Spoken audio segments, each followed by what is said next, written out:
ಕೋಲಾರದಲ್ಲಿ ಮೈತ್ರಿ ಅಭ್ಯರ್ಥಿ ಮಲ್ಲೇಶ್ ಬಾಬು ಪ್ರಚಾರವನ್ನ ಮಾಡ್ತಾ ಇದ್ದಾರೆ. ನಮ್ಮಲ್ಲಿ ಯಾವುದೇ ರೀತಿಯ ಗೊಂದಲ ಇಲ್ಲ ಅಂತ ಈ ಸಂದರ್ಭದಲ್ಲಿ ಮಲ್ಲೇಶ್ ಬಾಬು ಹೇಳಿದ್ದಾರೆ. ಬಿಜೆಪಿ ಜೆಡಿಎಸ್ ನಾಯಕರು ಪ್ರಚಾರ ಮಾಡ್ತಿದ್ದಾರೆ. ಎಲ್ಲ ಬಿಜೆಪಿ ನಾಯಕರು ನನ್ನ ಬೆಂಬಲಕ್ಕೆ ನಿಂತಿದ್ದಾರೆ.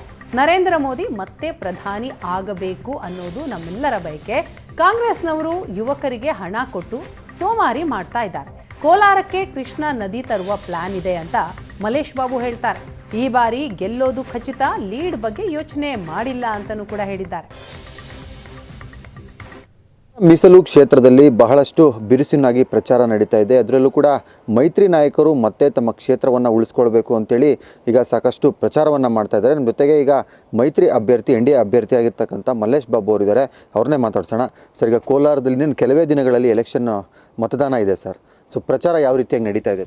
ಇಡೀ 8 ಕ್ಷೇತ್ರದಲ್ಲಿ ಏನಾಗಬೇಕಾಗಿತ್ತು ಅದೆಲ್ಲ 8 ಕ್ಷೇತ್ರದಲ್ಲಿ ಸಮನ್ವಯ ಸಭೆಗಳಾಗಿದೆ.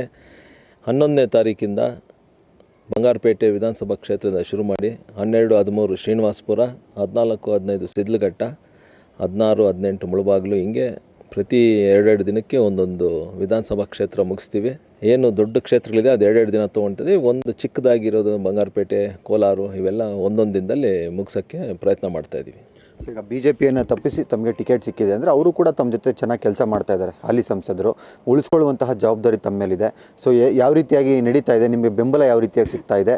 ಜನಗಳ ಅಭಿಪ್ರಾಯ ಯಾವ ರೀತಿ ಇದೆ ಸರ್? ಸಮನ್ವಯ ಸಭೆಗಳನ್ನು ನೋಡಿರ್ತೀರ ನೀವು. ಎಲ್ಲೂ 8 ಕ್ಷೇತ್ರದಲ್ಲಿ ಎಲ್ಲ ಕಡೆಯೂ BJP ಮತ್ತು JDS ಮುಖಂಡರು ಎರಡೂ ಪಕ್ಷದಲ್ಲಿ ಒಂದೇ ವೇದಿಕೆ ಮೇಲೆ ಇಬ್ಬರು ಇದ್ದಾರೆ. ಪ್ರಚಾರದಲ್ಲಿ ಬಿರುಸಿನ ಪ್ರಚಾರ ಅವರು ನಡೆಸ್ತಾ ಇದ್ದಾರೆ, ನಾವು ನಡೆಸ್ತಾ ಇದ್ದೀವಿ ಜೊತೆಯಲ್ಲಿ. ಮತ್ತು ಏನು ಒಂದು ವಿಶ್ವಾಸ ಜನಕ್ಕಿದೆಯೋ, ಒಬ್ಬ ಒಳ್ಳೆಯ ಅಭ್ಯರ್ಥಿನ ಗೆಲ್ಲಿಸಬೇಕು ಅಂತ, ಸ್ಥಳೀಯ ಅಭ್ಯರ್ಥಿನ ಗೆಲ್ಲಿಸಬೇಕು ಅಂತ ಏನೋ ಒಂದು ಅವರು ಒಂದು ಆಸೆ ಇಟ್ಕೊಂಡಿದ್ದಾರೆ. ಮತ್ತು ಮೋದಿ ಅವ್ರನ್ನ ಮತ್ತೆ ಪ್ರಧಾನಮಂತ್ರಿಗಳು ಮಾಡಬೇಕು ಅಂತಿದ್ದಾರೆ. ಆ ನಿಟ್ಟಿನಲ್ಲಿ ನೋಡ್ತಾ ಇದ್ದರೆ ನಮಗೆ ಬೆಂಬಲ ಬಹಳ ಚೆನ್ನಾಗಿದೆ ಅಂತ ನಮಗೆ ಕಾಣಿಸ್ತಾ ಇದೆ. ಸರ್, ಇದಕ್ಕೆ ಪೂರಕವಾಗಿ ತಮ್ಮ ಎದುರಾಳಿ ಕಾಂಗ್ರೆಸ್ನ ಅಭ್ಯರ್ಥಿ ಗೌತಮ್ ಅವರು ಸಹ ಇದ್ದಾರೆ. ಸೊ ಅವರು ಹೊರಗಿನವರು, ತಾವು ಸ್ಥಳೀಯರು ಅನ್ನುವಂಥದ್ದು ಇದೆ. ಮೊನ್ನೆ ಒಂದು ಟ್ರಂಪ್ ಕಾರ್ಡ್ ಪ್ಲೇ ಮಾಡಿದ್ದಾರೆ. ನಮ್ಮ ಸಿಸ್ಟರ್ಸು ಕೂಡ ಇಲ್ಲೇ ಕೋಲಾರದವ್ರೆ ಅನ್ನುವಂಥದ್ದು. ಸೊ ಎಲೆಕ್ಷನ್ ಟೈಮಲ್ಲಿ ಇದು ಯಾವ ರೀತಿಯಾಗಿ ವರ್ಕೌಟ್ ಆಗುತ್ತೆ ಸರ್? ಟ್ರಂಪ್ ಕಾರ್ಡ್ ಅನ್ನೋದೇನೂ ಇಲ್ಲ. ಇವಾಗ ಈ 30 ವರ್ಷದಿಂದ ನಾನು ಇಲ್ಲೇ ಇದ್ದೀನಿ. ಜನ ನನ್ನನ್ನು ನೋಡಿದ್ದಾರೆ. 2 ವಿಧಾನಸಭಾ ಚುನಾವಣೆಯಲ್ಲಿ ನಾನು ಬಂಗಾರಪೇಟೆಯಲ್ಲಿ ನನ್ನನ್ನು ನೋಡಿ ಜನ ನನ್ನ ಬಗ್ಗೆ ಎಲ್ಲ ತಿಳ್ಕೊಂಡಿದ್ದಾರೆ. ಇಡೀ ಕೋಲಾರ ಜಿಲ್ಲೆಯಲ್ಲಿ ನನ್ನನ್ನು ನೋಡಿದ್ದಾರೆ. ಯಾವಾಗಲೂ ಪ್ರಚಾರ ಮಾಡುವಾಗ ಇಲ್ಲಾಂದರೆ ಬೇರೆ ಟೈಮಲ್ಲಿ ಜನ ನಾನು ಏನು ಮಾತಾಡ್ತಾ ಇದ್ದೀನಿ ಅಂತ ನೋಡಿದ್ದಾರೆ, ನನ್ನ ವೈಖರಿ ಏನು ಅಂತ ನೋಡಿದ್ದಾರೆ. ಇದಿಷ್ಟು ಏನು ಮೈತ್ರಿ ಅಭ್ಯರ್ಥಿ ಮಲ್ಲೇಶ್ ಬಾಬು ಅವರು ಹೇಳ್ತಾ ಇರ್ತಕ್ಕಂಥ ಮಾತು. ನಾವು ಲೀಡನ್ನು ಎಕ್ಸ್ಪೆಕ್ಟ್ ಮಾಡಲ್ಲ, ಆದರೆ ಖಂಡಿತವಾಗ್ಲೂ ನಾವು ಗೆಲ್ತೇವೆ. ಕಾಂಗ್ರೆಸ್ನ ಗ್ಯಾರಂಟಿಗಳು ಯಾವುದೂ ಸಹ ಜನರಿಗೆ ಸಮರ್ಪಕವಾಗಿ ತಲುಪಿಲ್ಲ ಅನ್ನುವಂಥದ್ದು ಮಾತನ್ನು ಹೇಳ್ತಾ ಇದ್ದಾರೆ. ಕ್ಯಾಮ್ರಾ ಪರ್ಸನ್ ಶ್ರೀನಿವಾಸ್ ಜೊತೆ ದೀಪಕ್, ಏಷ್ಯಾನೆಟ್ ಸುವರ್ಣ ನ್ಯೂಸ್, ಕೋಲಾರ.